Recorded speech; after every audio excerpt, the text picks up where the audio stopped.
Hey, it's Barry Mold, still trying to get your small business unstuck. And thank you for attending my webinar on how to reimagine your small business during the corona economy. First, let me tell you a little about myself. I've had 3 businesses over the last 20 years. The first business went out of business.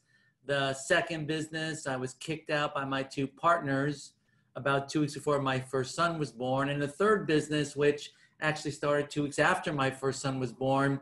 Fortunately, in July of 1999, I was able to sell that business, pay back the bank the $1.3 million I owed them. And my wife tells me I got her back just about the same time. So this webinar is going to be given in a time, let me share my screen. This webinar is going to be given in a time when the world has totally changed. Something really happened. Well, we know what happened in March, COVID-19, where things just stopped.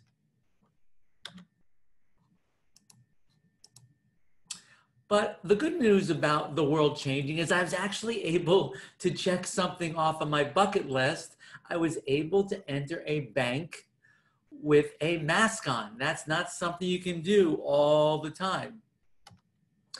People always ask me the same thing when I talk to small business owners every single week. They're asking really 2 questions. One is, how long will this pandemic last? And how long will economic recovery take? And I tell you today, I have absolutely no idea what the answers are to each of those 2 questions. But this webinar is going to be different because I'm going to talk about solutions for small business owners. They're going to get you outside of your comfort zone. You see, that's not where the magic happens. We go to work every day, and before the pandemic, we did the same thing over and over and over again. And that's just crazy because Einstein said that doing the same thing over and over again and expect to get different results, that's just nuts. So we definitely have to change the way that we're doing things. Now is the time where we have to burn our boats. Because whatever was before, the economy that was before COVID-19, in my opinion, is never coming back exactly the way it was. Or we're never gonna have enough cash flow to see it through the next 3 years because that's how long it could take. What I want you to focus on is the things that matter and the things you can control, because there's so many things right now that you can't control. So you got to look at where do those 2 things merge. I want to start off with probably one of the most famous people in handling any kind of emergency, because certainly this is an emergency. Captain Chesley Sully Sullenberg, you might remember him in 2009. He landed an airplane in the Hudson River and everybody came out alive. What Sully Sullenberg says is that in any disaster, what you need to do is you first need to aviate, navigate, and then communicate. In terms of flying an airplane, he said that if you're in a disaster, you've got to aviate. You've got to fly the plane so you can get it to safety. The second thing is you got to figure out where you're going to go. And the third thing is you've got to be able to communicate to the passengers what's really going on. And this has a lot of parallels in business. Right now, if your business is in free fall, you got to figure out, you got to aviate to where you can land it safely, and you got to figure out where you're going. And then you have to tell the passengers, and in this case, either the people that work for you or your customers or your vendors, exactly what's happening and where you're going.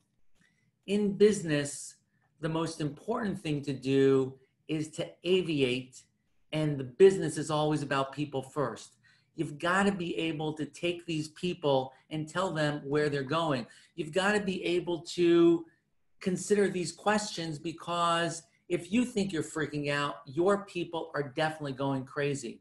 So you have to think about how should you communicate with your staff to reduce their uncertainty, because whatever pressure they were under in a normal workday, they're definitely under a lot more pressure now because of their physical health or danger of their physical health, and also people that they care about. And at the same time, you have to show them that you're not freaking out. How do you keep that under control? Think about if they're working from home or now in a retail environment where they're exposed to the public constantly, what tools do they have to keep them safe as well as to be able to effectively do their job? And if they are working from home, what are the rules that really should surround them working from home? Do you need some kind of SLA, service level agreements, which says when you're working from home, you'll be working this hour to this hour. This is when lunch breaks will be. This is what my responsibility really is. And then most importantly, during this pandemic, when there's a lot of pressure on your revenue, do you allocate your resources differently?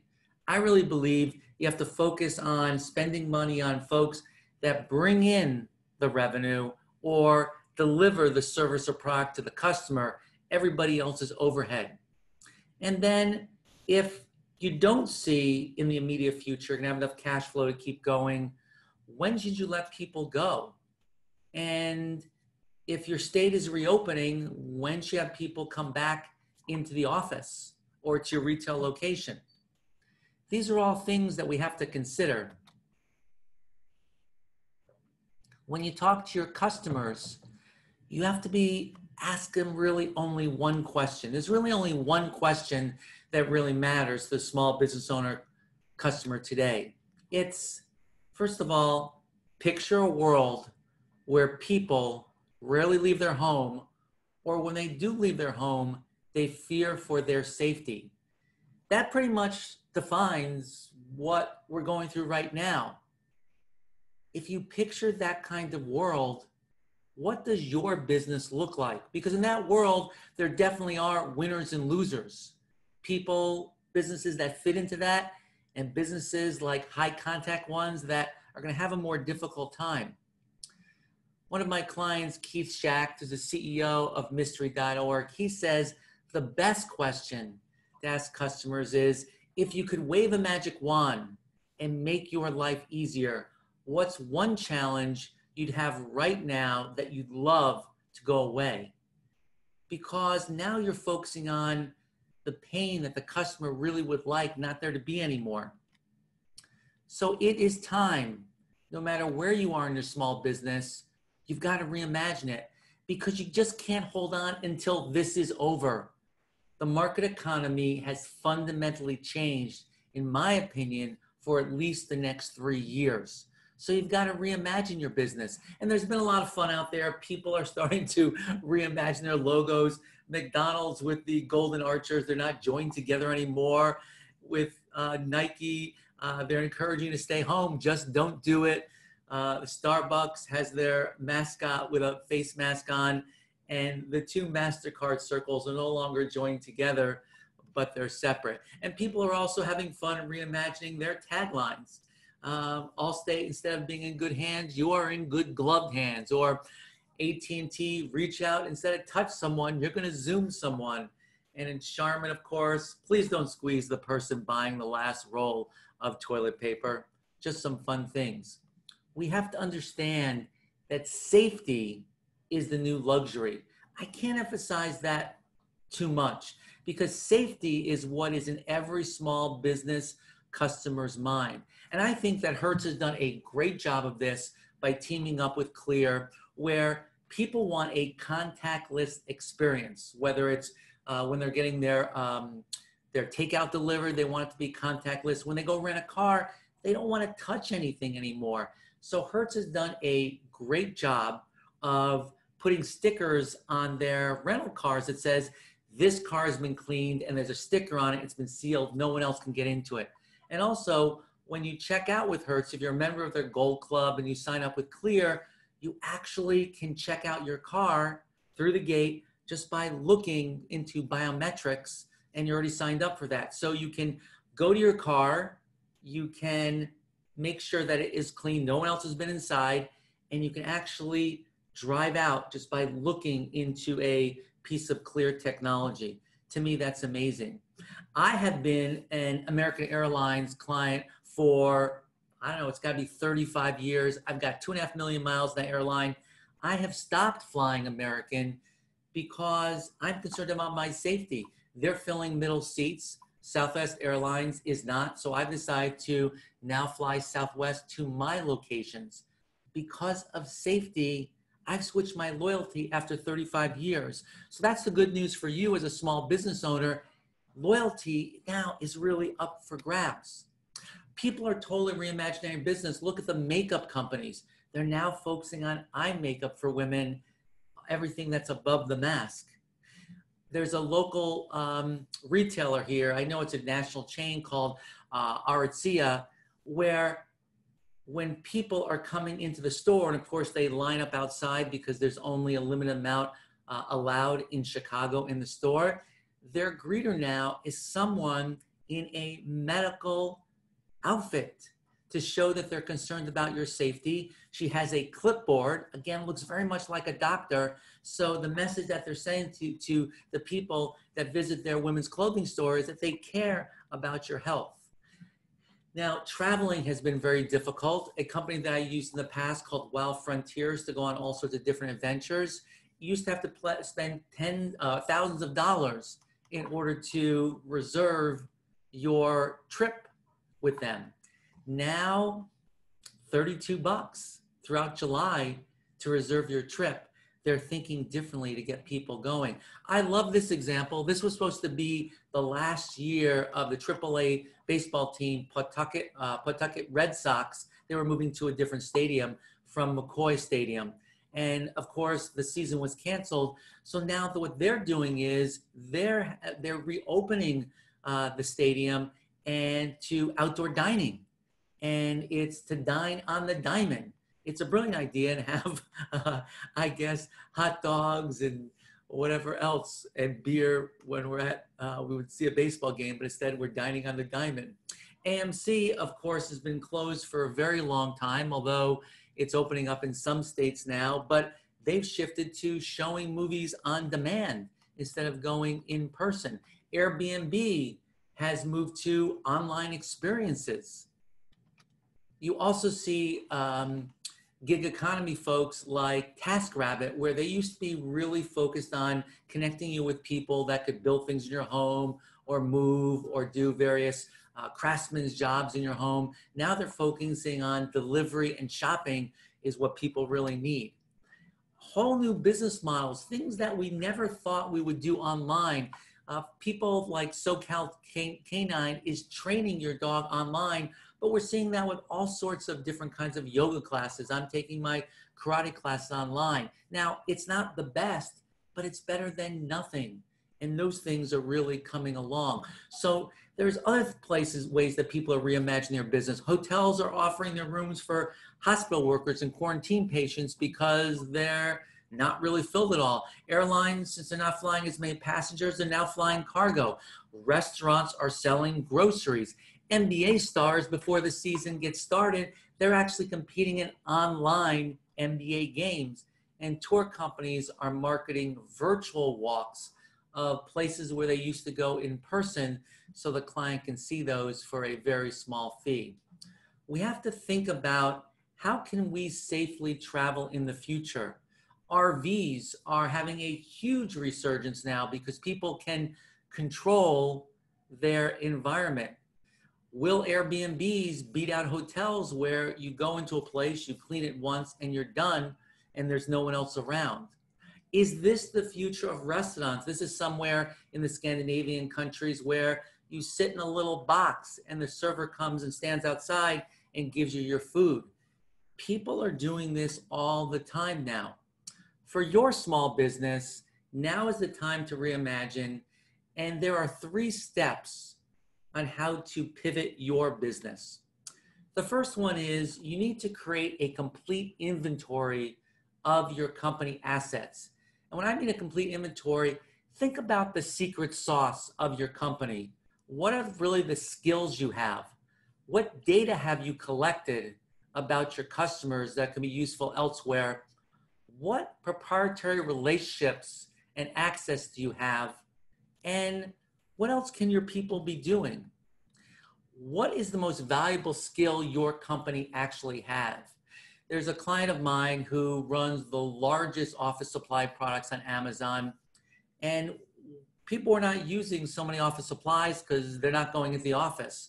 What he realized that his company was good at was actually figuring out how to advertise on Amazon to sell products. So he's thinking about now, maybe that's the direction that his business should be going. Plenty of people are coming up with new products just by retooling what they have right now. You've probably seen this advertised all over social media. I don't know what it's called it. I call it a thingamajig, where people with any kind of fabricating of metal, they're giving this little metal phalange thing where you can open doors easily or press buttons without having to use your hand. And it's microbiotic. So think about, what are the skills that your company has that your team can execute on besides what they're doing now? And what valuable data do you have that perhaps can be valuable to someone else? What kind of proprietary relationships or exclusive access do you have that might be valuable to somebody else? And ask your customers, as I said before, about what their needs are. They may have the answer. Most of what these needs are revolve around safety. People need food, online entertainment. They need connections. They're figuring out how to utilize their home in different ways. They're trying to figure out how to save money. And of course, anything related to COVID-19 protection or immunity is really popular now. Who would really think that bicycles are having a huge reemergence as people want to spend more time outside, and that's one of the sports that they can really do. When you get these things together, you have to retrofit your assets to create new ones that fit what your customer needs now. Forget about what they wanted before. What do they actually need now? And then find new partners and vendors that can use your assets or your retrofitted assets in perhaps a totally different industry. Again, I bring up the idea of Hertz and Clear. If you're familiar with Clear, what they would enable you to do was, it was to get through the security line faster. It was a private service to do that. And their technology was really biometrics with your fingers or looking at your eyes. Now they've used that technology to work with Hertz. It's really a brilliant application. During this time, also think about, is there new economics associated with your new model? Because it's great to reimagine your business, but if you reimagine your business and it doesn't make any money, or you don't have enough cash flow, what's really the point? And so some people have been saying there's a new metric called EBITDA, which is earnings before depreciation, earnings before interest, taxes, depreciation, amortization, and coronavirus. Here are the things you have to think about when you're looking at your reimagined model, because it does have financial implications. So what with the new model does your projected income and expense look like? Who do you actually need to actually execute that new model? And then what does cash flow look like? What will the key indicators be that you're going to focus on to see where you're going to get to go? Because the old rules still apply in this new economy. We still have to have cash flow. We still have to have more revenue than expenses over a long period of time. And it's great to reimagine your business, but if you can't make money doing it, it's going to be difficult. If you do reimagine your business, you have to think about, how does this change the mission of your company? And what does it mean to your employees? So you have to be able to communicate that to them. Remember, whatever we're going through now probably is not forever. In 1918, during the Spanish flu, it took them about 3 years to get to the other side. Now, I'm not saying it's going to take that long here, because we certainly 100 years later have better technology, have access to better medicines, but it will be a long time in terms of small business that you can't sit where you are. You got to burn your boats. You got to move on. But here's the good news. Let's say that you're an in-person tutoring company and now you're doing online tutoring. When things go back to the way they were a year from now, 2 years from now, 3 years from now, you'll be able to add that online component to your current business. Similar to all those people that took their physical fitness business online, or their touring business online, or their training business online, they'll be able to add that to the mix they already have. So that's really good news, and that will make you much more prosperous in the long run. Throughout this whole thing, what's critical is that you communicate with your business community, even if you have little really to sell. I've been getting a lot of these things from Marriott. They say, hey, take a virtual vacation. I know that you want to be traveling with us, but here's the kinds of things you can do until you are ready. You've got to keep them loyal. Real estate companies are sending things out like, well, I know that people aren't looking at homes, but let me show you some cool photos of places like Chicago's busiest spots that are totally empty now. And these are from when Chicago was in lockdown in March and April.